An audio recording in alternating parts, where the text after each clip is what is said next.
Kada su sa mnom razgovarali general Zbora kao i njegova gospođa supruga. Svim bližnjima, svima koji su voljeli generala Bobetka, moja iskrena sućut u ime redakcije 2 u 9, u ime OTV-a, CCN-a i moje osobno ime.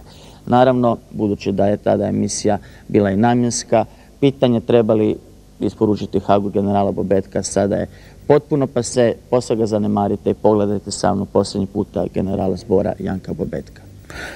Generale, mi u godinu dana mislim da razgovaramo 3. put. Tu postoji neke gradacije od razgovora koji je otprilike bio razgovor nekakvog naslučivanja i upozorenja javnosti preko onog dramatičnijeg posljednjeg do evo sad ovog razgovora za koji se nadam i vjerujem da neće biti neki konačni posljednji naš razgovor. Razgovaramo stalno o istoj temi koja se nekako zaoštravala i kulminirala ovih dana. Pogotovo je dramatično kulminiralo u vašoj rečenici da vas iz ove kuće, a razgovaramo u vašem stanu, neće u Haag niko odvesti živog, da se tribunalu predati nećete. Što to, vjerujem da ste to kazali kao vojnik ponajprije, što to doslovno i bukvalno znači? Prva asocijacija i misao, moram reći da nisam očekivao tako drastične i mjere koje poduzimaju. Znao sam da je poduzimaju, no sad sam ja stavljen u taj epicentar i normalno čovjek razmišlja o tome što to, zbog čega to je, u kakvu u takvoj situaciji se postaviti i što sebi i hrvatskoj javnosti reći.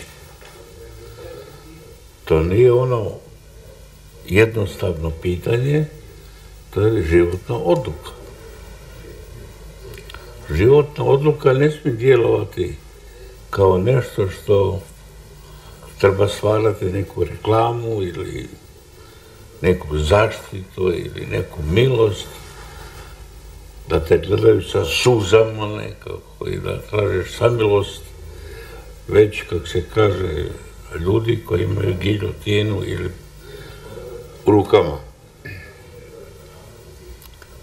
Ono prvo što sam morao učiniti, da ja donesem odluku, sam za sebe, nije to dugo trajalo, razmišljao sam, pošto čitavu političku situaciju znam, pratim, znam s kim imam posla, znam do čega mogu doći, onda sam odlučio, prije nego što krenem uopće u informiranje javnosti ili drugih prijatelja i javnosti posebno, svojih suboraca ili branitelja koji su zajedno sa mnom i hrvatskim narodom stvarali ovo, što ću ja učiniti ako oni se odluče na taj korak, a nisam sumnjao da se neće odlučiti. Dakle, nisam očekivao pa nekako će ih ovo ili ono spriječiti. Pošto je u igri jedna politička velika zavjera koja u krajnjoj liniji je sasvim precizno pokazuje da Hrvatsku ne žele i da Hrvatsku državu treba oduzeti joj sve atribute države, postaje tim momentom isporučioc njihovih zahtjeva i prestaje bilo kakav faktor državotvornosti. Čak ide se tako daleko, ako nas progleda da smo uzročnici i da je to država nastala na žrtvama, znači država koja ne bi smjela imati međunarodno priznanje, a oni koji su priznali, uključujući do Vatikana, Svetog Oca Pape, morali bi jasno povlačiti određene zaključke o tome da li mogu i dalje podržavati takvu državu. Dakle, plan je vrlo smišljen, rađen je vani i unutra. I ocena je da bi sada kod ovih budućih izbora u Srbiji tom žrtvom ili tim činom vrlo ovako, što se tiče njihove ocene, uvjerili javnost vani, ajde koji unutra, da je točne one diskusije koje se čuju od nekih ljudi, čak i u Hrvatskom saboru, zna se i od kojih, da je ovo država koja nije trebala biti priznata i koje to pravo treba oduzeti. To su bile ovako ne okviri, nego dosta jaki argumenti. Pošto ja nisam vršio sporednu dužnost i nije to ta funkcija i moje opredjeljenje danas, a sutra je drugo, nego jedna konstanta moga života. Ja sam odlučio, ja živ, ne dolazi u obzir da me privode i rekao sam prvu rečenicu koja je poznata, mene u Hag, na špagi kao najstariji antifašist danas u Evropi, koji je prošao 2 rata, voditi ne mogu u impotentnu Evropu koja je izgubila rat u 8 dana. Razlozi.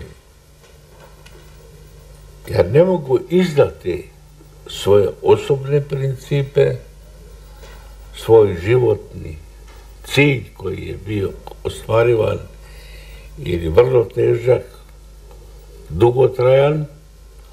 Ja ne smijem iznevjeriti ljude koji su zajedno sa mnom i pod mojim zapovjedništvom, zajedno sa hrvatskim narodom stvarali ovu zemlju. Ja ne smijem iznevjeriti svoje vlastne principe, pljuniti na sebe i predati se sudbini. Jedna od mojih obaveza je bila da hrvatskoj javnosti kažem ovo što sam vas nabrojio i da tu odluku, kako se kaže, razumno i utemeljeno argumentiram s ovim što sam vama rekao. Obaveze je važno napomenuti. Sjetio sam se odmah da sam neki dan dobio knjigu, kaže 10.000 djece bez roditelja, 1 ili 2, ali 10.000. To znači 10.000 života je pod zemljom. Pošto sam bio učesnik u gotovo svim bitkama i to je dugo trajalo, nisam bio nikad u nekom bunkeru pod Sljemanom, nego na samom frontu. Odluka je bila, pružit ću i prihvatiti borbu, jedino sam molio da ne šalju ljude koji su sa mnom ratovali, jer tu koricu kruha koju dobiju, meni je jasno da mogu i to iskoristiti. Rekao sam, šaljite one stare iz UDBE, iz KOS-a, koji su de facto i za ovu državu, i za leđa radeći cijeli svoj život. Ja ih čekam i vi ih pošaljite. I ja sam spreman, da je moja odluka koja nije evoluirala, malo sam se prepao. Neko dosljedno prihvatam, ako idu na to, i ako mislite s tim stvarati neki pritisak da mogu to jednostavno da spakovati avion i molim na tamo si. Pružiti otpor i iz ove sobe samo mrtvoga mogu odneti, s tim što sam u svojoj oporci obavezao i, kako se kaže, dao do znanja i njima, i poslije sam rekao i familiji, gdje želim biti skrnjen. U Sisku, to je moje mjesto, u grobnici moje braće koje je tamo 4, otac i majka, znači vrati se u familiju koja više nema. Tad sam sazvao ženu i djecu i 2 starija unuka koji mogu već razmišljati, koje razmišljaju. Bilo mi je ne baš tako jednostavno, dakle nisam im rekao ja vas pozivam na večer u Dubrovkin put, nego ja sam to i to odlučio, nemojte ni pokušavati me odvraćati, to je moj stav. Vama sam napisao oporuku, ona je tu i svi detalji su tu. Ja nemam ništa, ja nemam ni dionica, ni tvornica, jedno od ove države dobio sam pacemaker. Ali ovo malo što imam u familijarnoj tamo kućici, da bude pravično svakome i da kohezija te familije, moje djece, ostane čvrsta, a ne da se na nekim detaljima, jer to se u životu događa, da se braća zbog ovoga ili onoga raziđu i tako se raspali na jednu cjelina. Moj životni cilj je bio moja familija, jer jednu sam izgubio, ali nisam znao da ću doći u situaciju da moram platiti takvu cijenu zbog određenih političkih, strateških kombinacija van zemlje i u zemlji. U prvom ovom komentaru haške optužnice vi ste kazali da ništa osim godine i mjesta vašeg rođenja u njoj nije točno. Što mislite, zašto je tako koncipirana i zašto je za vas bila posebno uvredljiva prva točka te optužnice? 2 su razloga. Prvo, ja fizički tamo nisam bio. Ja sam to rekao i gospodinu Graniću, ja fizički nisam tamo bio.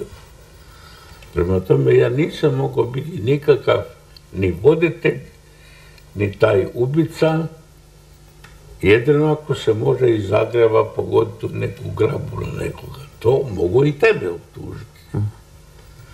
To je prije svega netočno, pa i nepismeno, ali je uvredljivo. Ako je to nivo jednog suda, kome je to glavna optužnica, da je to užasno.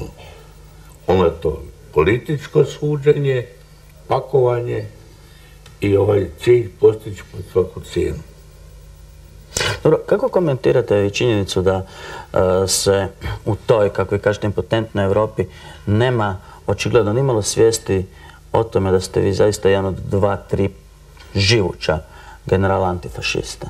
Ne mislim da je samim time onda čovjeku do kraja života sve unaprijed oprošteno i da je to jednostavno neki način carte blanche za bilo koji mogući životni čin, ali činjenica jest da se u Europi to vrlo dobro zna i mora znati, no ipak se onako bezobziran i brutalan način ta optužnica korigira, ispostavlja, dopunjava.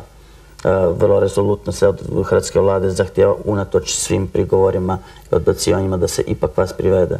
Ta optužnica je jako ovako, kako je koncipirana, polupismeno. Da ne kažem nepismeno, ali polupismeno. To je i hrvatsku vladu. Da li je to vlada jedne suverene i samostalne zemlje koja je nastala u tom, kako se kaže, jednom nametnutom ratu, agresije, koja ima konačan cilj ne osvojiti teritoriju, nego genocidom uništiti jedan narod. Izgubila je tu bitku i sad je normalno tražila kako dobiti drugu. I taj se proces već vuče jako dugo. Nju je stavljala i stavljaju stalno na probu da li su to ljudi poslušnici koji imaju jedan zadatak proslijediti, kako se kaže, izvršenja što gazda kaže. Mi tako državu nismo stvarali. Mi smo stvarali državu suverenu, samostalnu, gdje će ljudi uzdignutog čela, ponosni, izvršavati svoje zadaće, jer je to tako povijesno. A srozati se da budeš nečija transmisija u vređanju i uništenju onih koji su i stvarali tu zemlju je jedno užasno saznanje. A kad pogledaš sadržaj, onda vidiš na čemu se on temelji. Najviše se temelji na određenim optužbama koje su neki koji su bili u Hagu, misleći da laganjem ili bolje rečeno iznošenjem neistine, optužujući druga, spašavaju svoju glavu. Sve se sazna i sve se zna. Danas je točno i sutra je znati na kaseti što je pogovorio i kako se ponašao. Ja priznam ljudske slabosti koje mogu biti egoistične u tom momentu i nisu dorasli određenoj situaciji koji nastoje i gledaju put kako se izvući. Ali ne mogu razumjeti da im nije jasno da se takvim metodom ne može postići cilj. Jeste li vi posebno nezadovoljni držanjem hrvatskih vlasti? Recimo, postoji li tu razlika? Kako recimo komentirate držanje predsjednika države, gospodina Mesića? Ja mislim da, ja sam i razgovarao sa dva puta telefonom, za sutra sam sazvao, zamolio da dođu predsjednici stranaka. Ja moram kazati da je razgovor sa premijerom i sa gospodinom Račanom bio sasvim korektan, sasvim uljudan i vidio sam da je na tragu toga da čvrsto drži pozicije, da to kaže da smo mi država. Zato je i rečeno tamo kod zadnjeg zasjedanja Sabora, do odluke Sabora, on nikakve odluke neće donositi. Ali on se javljao predsjednik možda? Predsjednik Mesić, da li se javlja možda? Ne. Niste se njima razgovarali? Ne, ja sam slušao njegove izjave, ovako, kako se kaže, usput. One su isto tako uvredljive, netočne. Njega bi već, kad ste ga pomenuli, vi, ja ga ne bi pominjao. Neka pročita slobodno i da u javnost pismo koje sam mu ja osobno pisao o njemu i njegovim stvarima pred par mjeseci. Ništa drugo od njega ne traži. Ono što bi tražio, da jedan predsjednik ne može postati tužilac. Ne može unaprijed se on slagati, ne slagati, dok parlament jedne zemlje nije donio svoju odluku. To znači, iako nema te ovlasti, on se uzima na jedan krivi način. Kako tumačite što se tiče Gorana Granića, koji kontakto ima sa Haškim tribunalom svakodnevno ili kad to treba, on je bio ovdje, molio je da se sastanemo, kažem, ja sam civilizirani čovjek, kako ću razgovarati sa svakim. Tu su mnoge stvari razjasnili i njegove izjave koje je davao, za mene su prihvatljive i vode ka liniji da Hrvatska država se prezentira kao država, a ne kao isporučioc i izvršilac tuđih naredbi, koje idu na rušenje i smanjivanje budućnosti dalje egzistencije i djece i unuka i pravunuka. Ja tu prigovora nemam i ja sam voljan upravo da na tom kursu podržim sve ono što je pozitivno i što vodi ka ne sada da li samo prema meni, nego prema hrvatskom narodu. Jer je krajnja rezultanta svega ovoga je, opet ponavljam po nekoliko puta, rušenje Hrvatske države. Generale, kako vi tumačite činjenicu da se prema protagonistima hrvatske povijesti posljednjih 10-12 godina, pogotovo prema vama koji ste iznijeli Domovinski rat, u ovoj Hrvatskoj koriste dva aršina. Sa gospodinom Stipetićem se razgovaralo, sa vama niko nije razgovarao. Vi ste naprosto dovedeni u ovu situaciju u ovim godinama u kojima jeste, da svim svojim životnim i političkim ostalim dignitetom, da se borite, eto, nakon svih bitaka vašega života i svih bitaka i Domovinskog rata, u 83. koliko godina imate? 83. Da se borite... 10.7. će biti 84. Eto, da se 84. borite naprosto i za svoj vlastiti goli život. Kako tumačite tu činjenicu da se sa vama nije razgovaralo, a sa drugima se razgovara? Vama niko, prvo da to raščistimo, vama niko nije pristupio ni iz Haškog tribunala, u pogledu sadržaja optužnice, niko nikad nije kontaktirao Janka Bobetka. Do ovoga javljanja njih s optužnicom nikad sa mnom nije niko razgovarao. Drugo, ovima drugima kaže osumnjičeni, a meni kaže optuženi. Ali sa mnom nije niko razgovarao da provjeri što je od toga istina, o čemu se govori, da čuje i moje mišljenje. I moje argumente, ne samo ovako priče.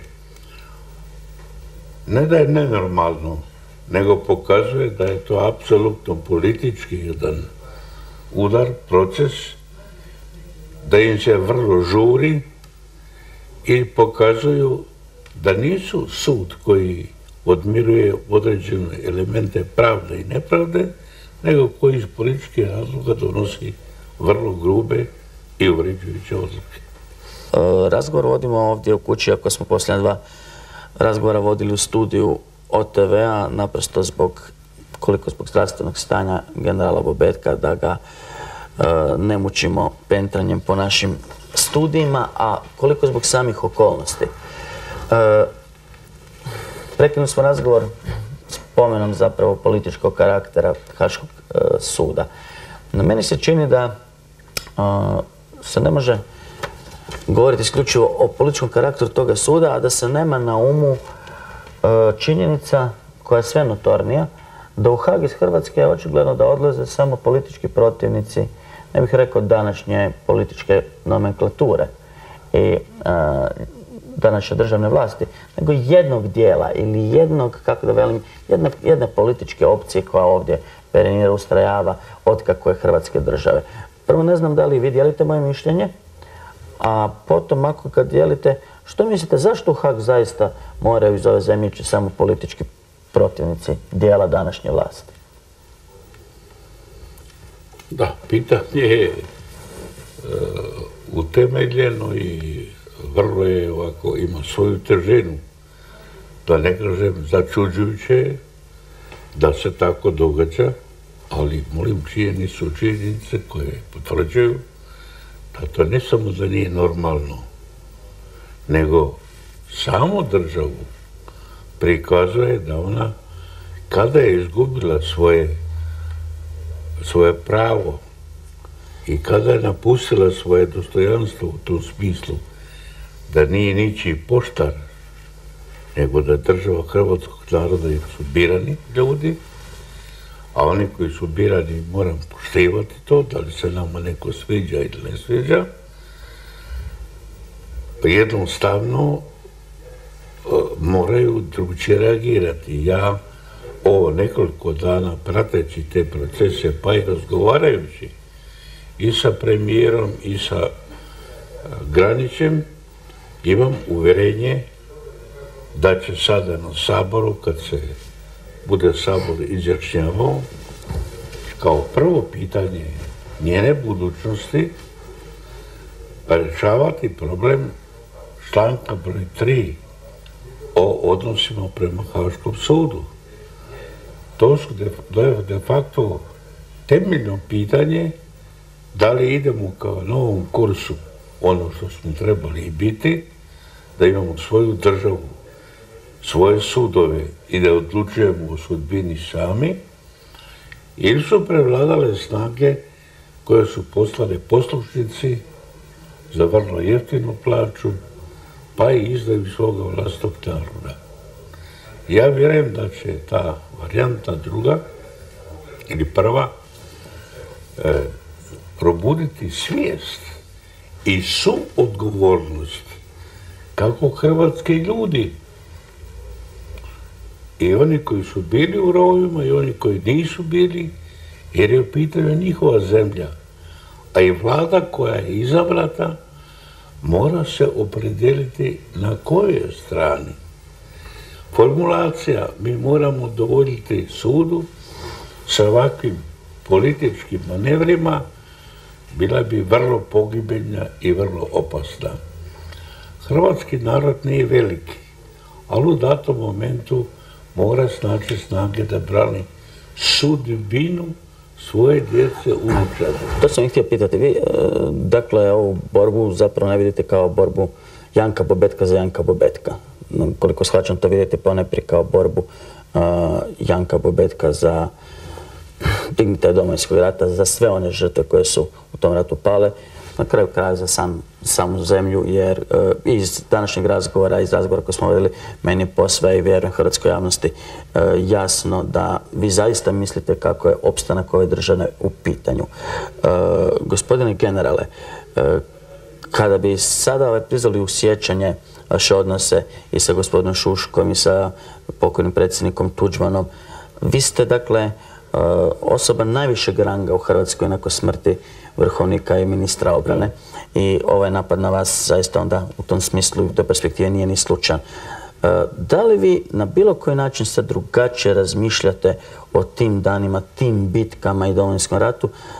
Da li su vam sada neke stvari, da li nas se ukazuju u drugom svjetlu i kada bi danas pisali knjigu za koju mnogi s druge strane kažu da vas samo optužuje, da li bi ta knjiga Sve moje bitke izgledala nekako drugačije napisana? Ja sam knjigu napisao i promovirao 1996. godine. Predgovor je pisao pokojni ministar odbrane, nazočan je bio predsjednik Vlade akademik Pavletić i svi moji zapovjednici koji su zajedno sa mnom vodili završne bitke dobijene za samostalnost ove zemlje. Od 1996. do 2002. prošlo je puno vremena. Dakle, dovoljno vremena da se stvari i provjere, da se o stvarima i pita i traži objašnjenje. A kod postavki koje sam dao bi i sutra. I rekao sam u knjizi da kod svake svoje rečenice ostajem i krivično i materijalno odgovoran. Da sam pisao ono što sam preživio, da sam obrazložio odluke koje sam donosio i da sam dao argumente vrlo uvjerljive pod kojim uvjetima i kako je stvarana Hrvatska država. Vreme prolazi, nastaju nove generacije kojima se već danas prikazuje zvanično ili u tim udžbenicima nema nekih detalja. A onda se pojavila čitava plejada ljudi koji se sada u jednom, ja bih rekao, jako virulentnom vremenu hvataju i sasvim krivo informiraju hrvatsku javnost. Nek se čak prisvajaju stvari koje bi išle u krajnjoj liniji protiv njih, jer se tako nisu držali.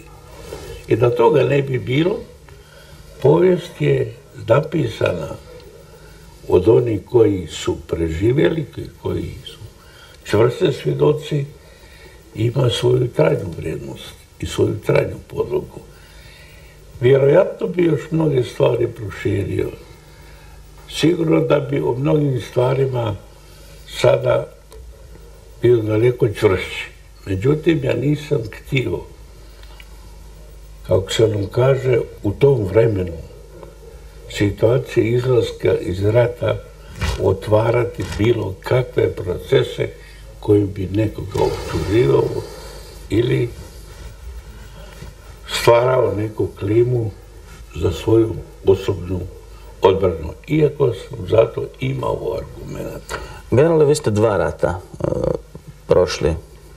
Drugi svjetski rat i ovaj za Hrvate presudan Domovinski rat. General ste, stožerni general u mirovini. Što za vas, naprosto kao vojnika, kao generala, znači kategorija zapovjedne odgovornosti? Ona je u svakoj vojsci, ne u jednoj, nego otkad ona postoji, jasno i precizno postavljena. Vi dajete zadatke i razmišljate o njima na koji način će biti uspješni ili na koje zadatke niste i materijalno i tehnički pripremljeni i morate izbjegavati bilo kakvu avanturu. Onaj ko je dobio zadatak, on odgovara za njegovo izvođenje i za posljedice, jer mora i za početak i za završetak odgovarati. Ako je dobio krivu i nerealnu zapovjed, onda jasno zapovjedna dužnost znači da i onaj koji daje zapovjedi, koje nisu realne i koje su neizvršive, jasno da odgovara i po svojoj savjesti i po položaju. Tu, po mom mišljenju, iznimaka ne može biti. Ali zapovjednik ne može odgovarati, bolje rečeno, i biti optužen zato što vi niste izvršili svoj zadatak. Vi po svim pravilima i zakonima morate biti smijenjeni, što sam ja i primjenio i prema Demlju i prema drugima, jer ja nisam istražitelj. Sama smjena znači da nisu izvršili svoj zadatak. Da li su ga mogli, to me neko treba pitati. I ja bi sigurno odgovorio da li su ga mogli ili nisu mogli. Ali svoje prakse, da sam dobio sve borbe i bitke koje sam vodio, da mi nijedna nije provaljena, iako sam bio okružen gotovo sa svih strana raznim agentima, čiji je bio osnovni zadatak provaliti, otkriti i dovesti do određenih poraza, žrtava, a bilo je onako previše. Hoćemo li tu stati pa ćemo sa pitanjem 2 malo ipak rasvijetliti ili pokušati rasvijetliti neke okolnosti, vratit ćemo se Domovinski rat, neke okolnosti nekih bitaka, bez naravno ambicije da sada kažemo posljednju konačnu povijesnu riječ o Medačkom džepu ili inim bitkama.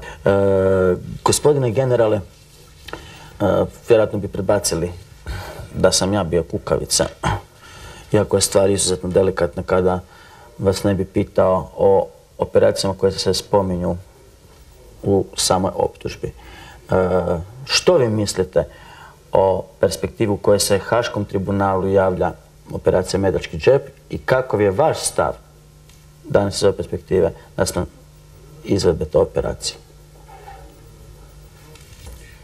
Da, malo je, kad se gleda sa tog strateškog momenta, čudovato što su tu ovako akcentirali Medački džep, koji je imao karakter jednog sasvim lokalnog, bolje rečeno,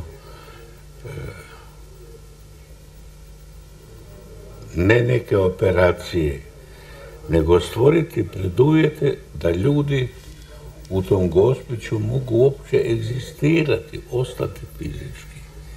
2,5 godine su pod zemljom ostali, prolazili su i Umrofor i sve institucije koje su morale reagirati i niko nije reagirao. I moje mišljenje i prijedlog je bio predsjedniku ili iseliti, jer po tim uvjetima se više ne da živjeti. Sa 4 točke, polupijani četnici, to je sve blizina, tuku, dan i noć. Kad se ko napije ili sjedi, mogućnosti za odbranu nema. I ja sam predložio, moramo onemogućiti tako iživljavanje nad hrvatskim življem i mu reći iselite se i napustite Gospić, idete u šume i sad ko ostane živ.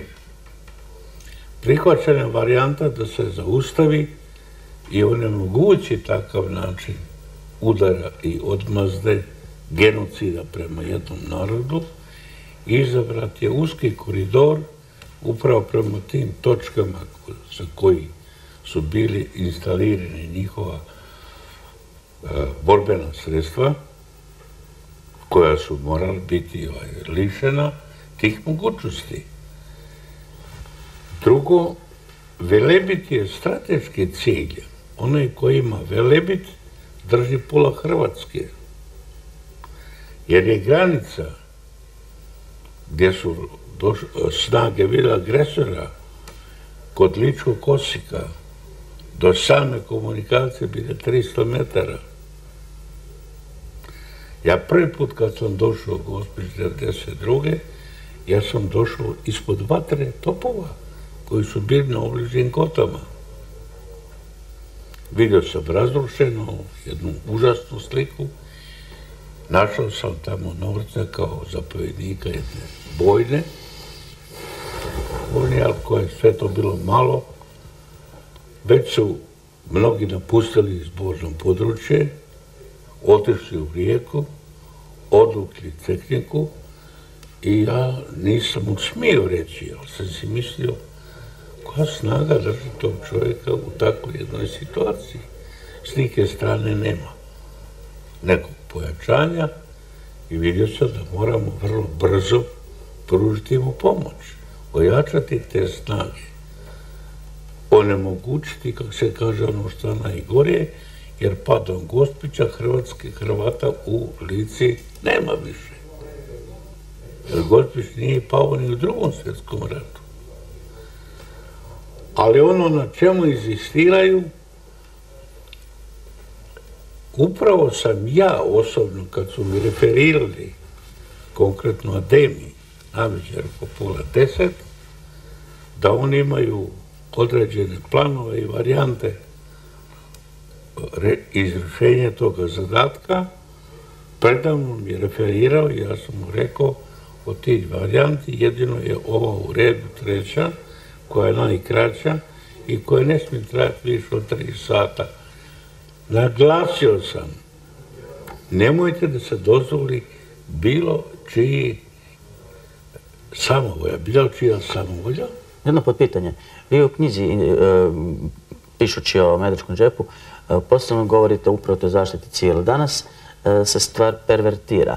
Upravo se Medački džep uzima kao primjer, a tu se apostrofira onda vaša krivica, jasno nezapovjedna, hrvatske svireposti Hrvatske vojske, koja je, eto, postupala i u tom slučaju osvetnički, ubijajući civile. Kako gledate na stalne i permanentne optužbe da Hrvatska vojska i u Medačkom džepu, a i drugdje, zapravo vodila jedan osvetnički rat, jedan paranoidni, kako da kažem, rat protiv srpskog življa koji je gotovo genocidno inspiriran? Da, što je sve zapovjedi za velike operacije kao što je Oluja, Bljesak, imaju točno precizirano poštivanje Međunarodne konvencije o zarobljenicima i o ljudima koji su ili se predali ili su savladani. Nigdje nema nijedne stranice, nijednog slova koji bi upućivao i davao zadatak da se ide na ovu najgorju i najtežu varijantu, a to je da svako postane sudija i da može raditi dok hoće. Sada mogu kazati vama, ja bi bio sretan da i jedan vojnik ili branitelj ili bilo ko donese dio papira zapovjedi gdje sam ja naredio ono zbog čega me optužio. Zato sama optužnica u sebi nosi ne samo laž, nego uvredu. Ja molim i sada, dajte mi argument, pokažete mi ga gdje sam ja osobno ili mene osobno krivljate dao takav zadatak. Ja sam dao zadatak da čak ta domobranska bojna ne može učestvovati u tu operaciji, nije dorasla. Ali sam upozorio, vodite računu da vam se niko ne ubacuje sa strane. Jedinice koje su išle na izvršenje zadatka nisu mogli gledati što se pozadi događa. A ostaje onda jedno centralno pitanje. Odnosi Srba i Hrvata ne traju od Međačkog džepa. Oni imaju svoju duboku prošlost. Ljudi, na primjer, koji su živjeli većinom po šumama, koji su izgubili sve svoje, njihov je naboj bio sasvim drugčiji. Daleko poslije, kad sam sreo nekoliko ljudi, kažem, u ratu se moramo tako i tako odnositi. A on meni postavlja pitanje, slušajte vi generale, meni su kćer silovali predamnom, ubili su mi oca i majku. Mene vaše abolicije ne interesiraju. Ja tražim svoju žrtvu. Da je to bio jedan čovjek, to je, nego je veliki dio na takav način uništena mu cijela familija. On je čak i prisustvovao i gledao to i čekao kad dođe na njega red. To je ta okolnost koja ne samo da ima svoje mjesto, nego stvara jednu takvu situaciju. I tu ta obračunavanja su moguća, one se događaju i danas. One se događaju i u Americi, one se događaju u bifejima, one se događaju na ulici, da ljudi iz ovih i onih razloga obračunavaju na svoj način, bolje rečeno uzmaju pravdu u svoje ruke, što nije dobro. Ali vi ne možete po onoj ličkoj guduri, po Velebitu, znati ko je ušao ispod koga hrasta i da li ubio nekoga ili ga nije ubio. Sad se spomenuo odnose Hrvata i Srba u ovoj povijesnoj perspektivi i onda mi se javila asocijacija na pitanje koje, evo i beogradska štampa sada to pitanje nameće komentirajući ovaj vaš slučaj posljednje recentne događaje. Naime, stalno se apostrofira ta vaša biografska činjenica i ta značajna okolnost da ste vi partizanski borac, general, a da se sa druge strane pa i u Hrvatskoj govori kako Janko Bobetko koketira sa ustaštvom, kako on konvertirao u smjeru hrvatskog nacionalizma. Kako to da se uopće ovo biti Hrvat danas interpretira kao nekako šovenstvo i kako na kraju kraja vidite taj svoj životni kontinuitet od partizanskog borca do hrvatskog generala koji je bio optužen za ustaštvo? Vrlo kratko, a vrlo argumentirano. U 1941. sam za svoja gledanja političke procene vidio da moje mjesto da zaštitim jedan narod od genocida i od svih nedaća. I to nisam išao samo ja, nego moja cijela familija. Moguće je to jedan jedinstven primjer u Hrvatskoj, gdje je cijela porodica otišla u nepoznato. Ko se išao od vaših? Ko je vaša braća, otac? 4 brata, otac, majka i ja.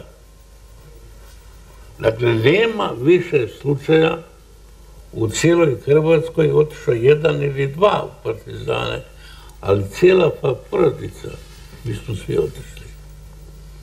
I jasno da ljudi kad smo mi došli, nisu vjerovali. Ali je to bio jedan znak da nisu sami, da neko još dijeli njihovu sudbinu. Sve što sam radio na tome da se izbjegne bilo kakva osveta sa njihove strane, jer i tamo bilo je pokušaja samovolje, pa čak i jedne drskosti da smo morali komandanta bataljona pred strojem je streljan zbog toga što je počeo paliti hrvatske kuće u selu Prekopa. Poslije toga je jasno zauzet kurs, vidjeli su i oni koji bi eventualno ponovo pokušali, što ih čeka. Čak tu presudbu ili izvršenje izvršio je komandant zbornog područja Srbin, Todorović Simo, poslije je bio i član Avnoja. Znači, taj kriterij da se ne dozvoli samovolja i razbijanje same borbe koja ne može biti nego ili je zajednička ili nije. Cijeli jedan dio života smo i platili vrlo skupo tu čitavu stvar, jer je ta familija nestala ne kao neke avanturisti, nego iskreni borci za jedno bolje sutra, kako oni često kažu, za jedan normalni suživot. Kad sam u početku 5. mjeseca slučajno prolazio cestom prema Kostajnici, onda vidim neke kamione i prepoznam neke časnike. Pitam, kuda ćete vi? Pa kaže, vozimo tu u jedno selo, Lovđa se zove, u šumi, u šumarici, moramo srušiti Hrvatsku državu. Kaže, pa koju Hrvatsku državu? Pa šta ne vidiš da ustaše dolaze na vlast? Meni je onda bilo jasno, dirigiranje palicom dolazi iz Beograda izvana. Poslije sam saznao, dok smo mi bili u 5. ofanzivi, da su iz Beograda dolazili časnici, profesori, šta ja znam, ljudi, intelektualci, koji su rođeni na toj Baniji i pripremali četnički teren. I kad smo se vratili iz 5. ofanzive u borbe protiv četnika, kad su tučeni na rijeci Neretvi, kad je razbijen korpus Draže Mihajlovića, onda je stvorena bila mreža na Baniji. To smo vrlo, mislili smo da smo to brzo likvidirali, međutim nismo. Kako se stvari pomicale i u svijetu događaji počeli odvijati naglo i brzo, u ovoj kući smo se sastali, bio je pokojni Milivoj Rukavina kao potpredsjednik, bio je Karambija, bio je gospodin Supik i raniji dopisnik naš vjesnika u Rimu, sjetimo se prezimena, živi je, koji je vodio zapisnik. Moj je bio prijedlog tada upozorenje da se događaju stvari vrlo brzo u svijetu, da ne bi smjeli biti iznenađeni, da moramo se pripremiti za jednu vrlo gadan obračun koji će prema Hrvatskoj biti sigurno primijenjen.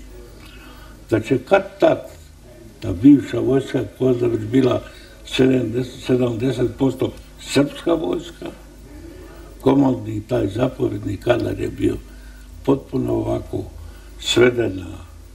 Ako si bio, na primjer, ti ili ja, onda si dobio uvijek 2 časnika i 3 na funkcije koji su kontrolirali ne kako radiš, nego svaka stvar je bila osvjetljena.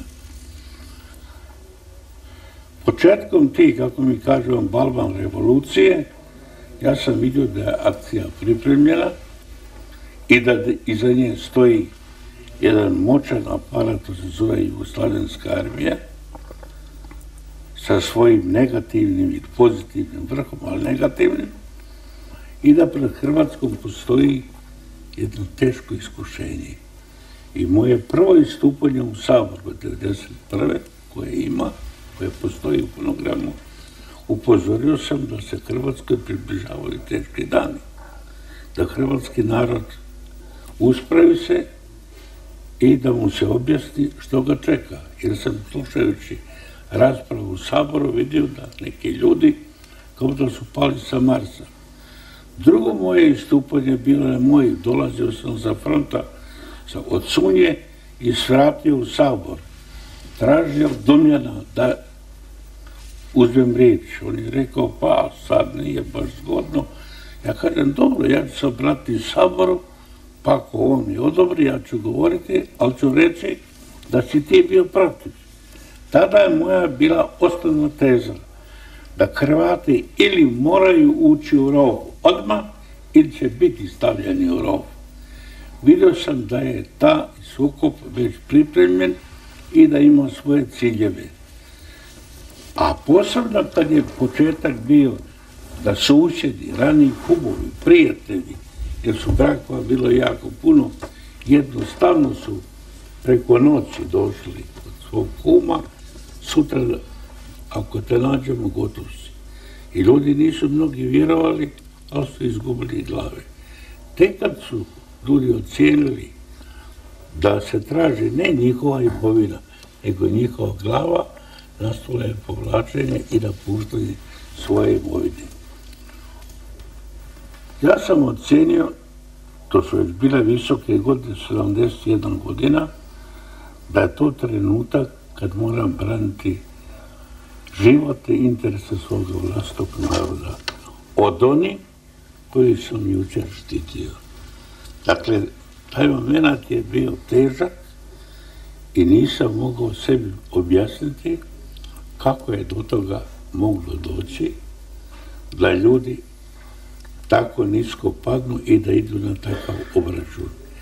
Da se to događalo, da su ljudi iz Šumadije dolazili. Ne, nego ljudi koji žive tu, koji su rodbinski vezani, kumovski i tako dalje, postaju glavni koljači i palipuči. I moje opredeljenje je bilo životno, ja sad moram braniti interese svoga naroda. I stavio sam se na raspoloženje sa svim svojim fizičkim, umnim potencijalima da spasim svoj vlastni narod od genocida. Prvi moj zadatak je bio, pošto je Sisak osjetljivo industrijski punkt, organizirati odbranu tako, jer nije to je blizu, to je 6,5 km, jedna jedina kosa, tamo u selu Komarevu. Ako to, reko, ne učinimo, mi smo gotovi. Oni kad zauzmu industriju, idu ka Zagrebu. I iz tih razloga sam ja ne samo ostao dosljedan, nego sam sve što sam mogao, uticao sam da se taj otpor ojača i organizira. Sad ste, gospodine generale, upotrebili riječ, pojam genocid. Kažete, pokušali ste zaštititi svoj narod od genocida. I opet, već sam ja koristio tu riječ perverzija i opet se dešava jedna perverzija da nas se Hrvati optužuju iznova kao genocidni narod. Recite, na početku emisije u vašoj analizi spomenuli ste ove vanjsko-političke razloge i činjenicu da se ova optužnica javlja upravo pred izbore u Srbiji. Kako vidite uopće tu hrvatsku perspektivu kad kažete da je opstojnost Hrvatske države dovedeno pitanje, da su sami temelji ugroženi, da se kriminalizira i sotonizira domovinski rad, da se Hrvatska država pokazuje i prokazuje kao država nastala na zločinu, da su Hrvati uvijek iznova još od NDH genocidni.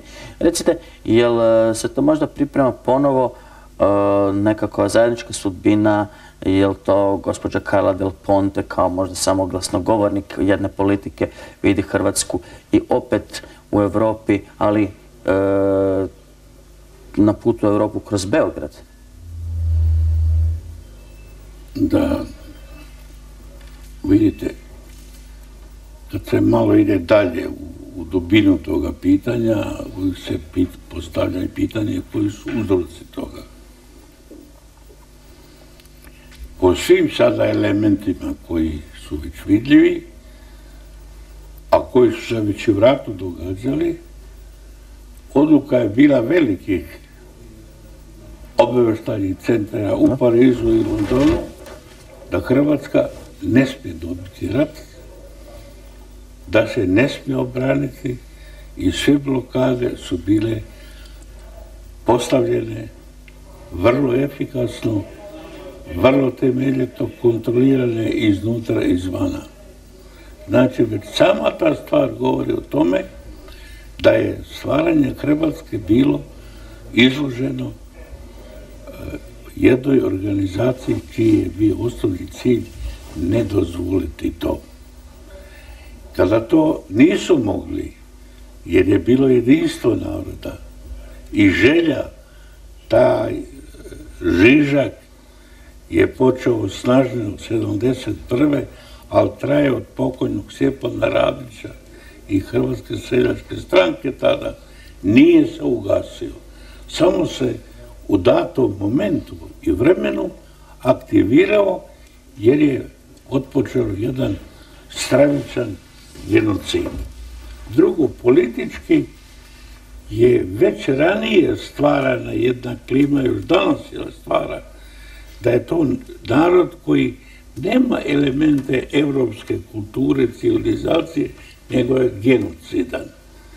A za takve tvrdnje uvijek se traže dokazi, traže se neki elementi, incidenti, pojedini ljudi ili se kupuju ili se upućuju izvana ili iznutra da stvaraju takvu klimu.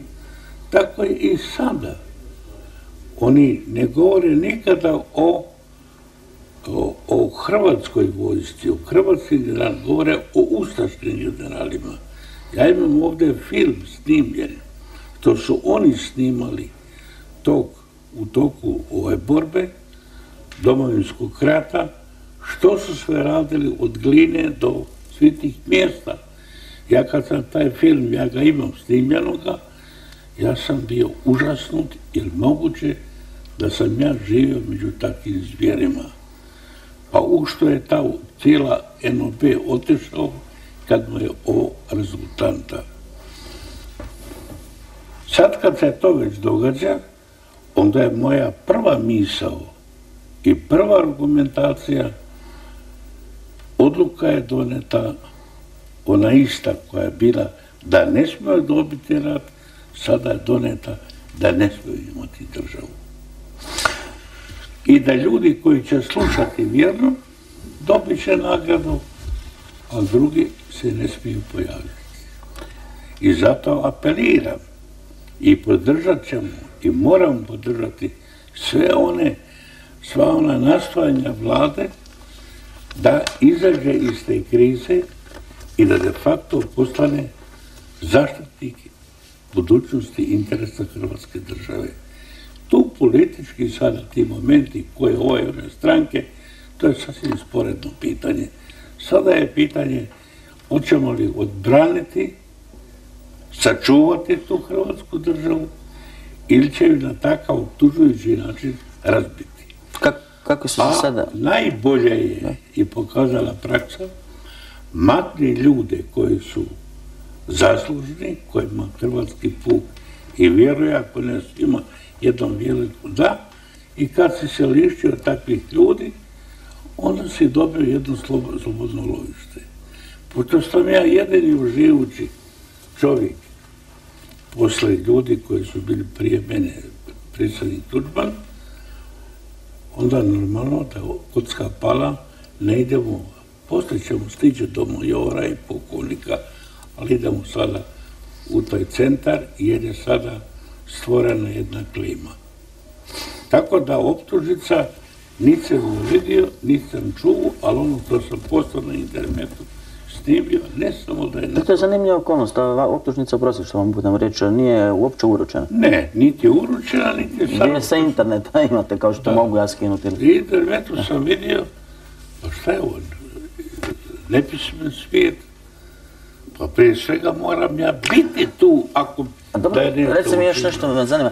Ovdje su ipak živi ljudi koji su činili ovaj chorus line, dakle prvu liniju političku, osim predsjednika Tuđmana, te Hrvatske države 90-ih. Je li se možda javio Joža Manolić, je li se javio Brozović, je li se javio Voljkovac? Kako se drže ti ljudi koji su politički, dakle, stvarali tako, eto, pretpostavke stvaranja Hrvatske države, a na kraju krajeva i političke pretpostavke ratovanja za tu slobodu? Je li se iko od njih javio? Kad vi govorite, sami temelji su ugroženi, pa dobro, šta rade ti ljudi koji su ipak, eto, Jan Boljkovac je živ, Jan Joža Manolić je živ. Moram sad odgovoriti na to pitanje vrlo otvoreno. Ja sam ohrabren i taj osjećaj da nisi sam i da je točno da te hrvatska javnost štiti, poštiva, dobio toliko telefonskih podrški, faksova, delegacija koje nisu tražile da popiju neku rakiju ili šta znam, nego da mi kažu mi stojimo iza vas jer ste zadužili Hrvatsku. Znate, tu čovjek mora biti kamenitog srca da ne vidi da je usađeno jedno povjerenje u jednom čovjeka i u ljude. To je ono što čovjek je skroman i tako dalje, najviše što može doživjeti. Jer ako vi nemate povjerenja, vi možete imati vlast ovo ili ono, ali ona je kratka. Ja sam znao kao zapovjednik i kao jedan od odgovornih ljudi za te operacije, ja ako ne dobijem povjerenje ljudi sa kojima ratujem, ako me ne vide na frontu, na prvoj liniji, ispod granata, ja mogu staviti 15 činova generala, oni mi neće vjerovati. Ja danas kažem, ajde gospodo, izađete pred 1000 ljudi, pa recite idemo na braniti granicu na rijeci Uni koja je sad tu, ko će izvršiti vaš zadatak. A ja vam kažem i sada da mogu organizirati 3-4 bonje u roku nekoliko sati. I to zbog toga što mi ljudi vjeruju. Ja sam sve ovo obišao, na mene su 5 atentata izvršeni, ovo je sad pripremi 6. i zato sam kazao, možete gospodo vi izvršiti to, najlakše je ići ubiti čovjeka, ali znajte da i moju cijevi nije prazna. Nije prazna. Tako da zaključimo ovo. Taj povijesni hod njihov jeste da hrvatski narod ne može biti narod Evrope jer je on genocidan. On se nema pravo braniti. Nema pravo braniti. On mora biti optužen onoliko koliko to njima odgovara. Njegovi ljudi koji su pretrpjeli i vodili i dobili sinove svojih hrvatskog naroda, moraju biti okrivljeni kao krivci. Njima se ne smije suditi u njihovoj zemlji, nego u Hagu i to kako njima odgovara. Dakle, jedno poniženje koje nema kraja. I na to poniženje i na takve stavove, moj je stav, onaj koji sam vam rekao, stajati čvrsto na svojim nogama koliko mogu, ali na špage u impotentnoj Evropi ni teoretski ne dolazi u obzir. Na samom smo kraju razgovora sa generalom Bobetkom. Gospodine generale, ja ne pretpostavljam da će se događaj razvijati tako da će itko naoružan ili nenaoružan ili bilo kakav krenuti kao ovom stanu, kao ovoj kući i da ćete im morati potegnuti svo oružje, da će rasplet biti tragičan. No, bez obzira na to, vi ste u visokoj životnoj dobi i sami ste govorili u oba navrata kada smo se susretali tijekom prošle godine u mojim emisijama da vam je ovo možda posljednja emisija i gotovo oporučno ste govorili. Nemojte me krivo shvatiti, ja vas nikom ne isporučujem i najmanje vam ne želim da vam je zadnji rođendan, dapače želim ono jednu 104. a ne 84. godinu da proslavite, ali što biste vi upravo zbog ovih i ovakvih događaja željeli da onako ostane ne kao vaša životna misija, ne budemo sad patetični, ali kao nešto što je to Janko Bobetko namro ostavio kao popudbinu onima za koje se i u ovom ratu napokon borio? Vrlo kratko i precizno.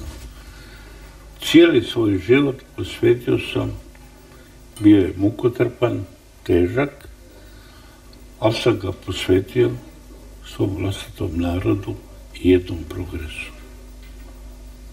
Ne nekakvoj nejasnoj definiciji, nego jednom progresu, jer smo mi zemlja i narod Evrope, a ne nekog divljeg plemena. Sada ja poručujem hrvatskom narodu onu istu rečenicu koju sam rekao i 1991. Hrvatski narode glavu gore. Ovaj puta povijest nosi ponovo na ispitu i to koji glasi odbraniti i sačuvati Hrvatsku državu. Dovesti ljude koji će ju voditi ispravno, organizirano, da tvoja inteligencija ne služi drugima nego interesima toga naroda. Ovdje smo svi suodgovorni. Ovdje nema oni koji je više ili manje kriv. Odbrana svoje domovine, to je najčasnija zadaća životna, to je najveći ispit na kome se greške više popraviti ne mogu. I zato me čudi kako mnogi ljudi zbog svojih sebičnih fotelja, interesa zaboravljaju što im je i nacionalna dužnost. To je kritičan moment, to je ono po pjesmi koju Škoro dobro pjeva, Mata, reče došla je 90-a, a Mata reče sada ili nikada. I nama je ponovo 90-a, ili će obraniti sada ili nikada. Suviše je smišljen plan, suviše su velike igre ispod stola da Hrvatsku liše njenih povijesnih prava. Zato je poručujem hrvatskom narodu jedinstvo. Nemojte politički biti netolerantni. Moramo se kao i kod običaja koji su u selu kad neko umre, praštaju se izvjesni gresi, ali se na sahranu dolaze. Ovdje ne na sahranu, nego na odbranu suvereniteta i budućnosti svojih sinova, unuka, pravunuka i povijesti jednog naroda. Gospodine generale, hvala vam lijepo na razgovoru. Znate što, ja sam sasvim siguran da ćemo mi kroz jedno par mjeseci razgovarati i 4. put u roku godinu dana i da će razgovor biti puno vedrije i nekako optimističniji i ponosniji i interniran. Ne mislim da ovdje nismo razgovarali dovoljno ponosno, pogotovo vi. Nada se čovjek koji je donio takvu životnu odluku da odavdje živ neće izaći, ne možemo se onda ni na koji način ni uskratiti ni odreći da životni ponos i dostojanstvo, ali kažem, vjerujem, ne samo da se nadam da ćemo se vidjeti još koji puta vrlo skoro i da ćemo razgovarati nekako vedrije i u vedrija vremena i u vedrije Hrvatskoj. Hvala vam lijepo i svako dobro. Hvala i vama.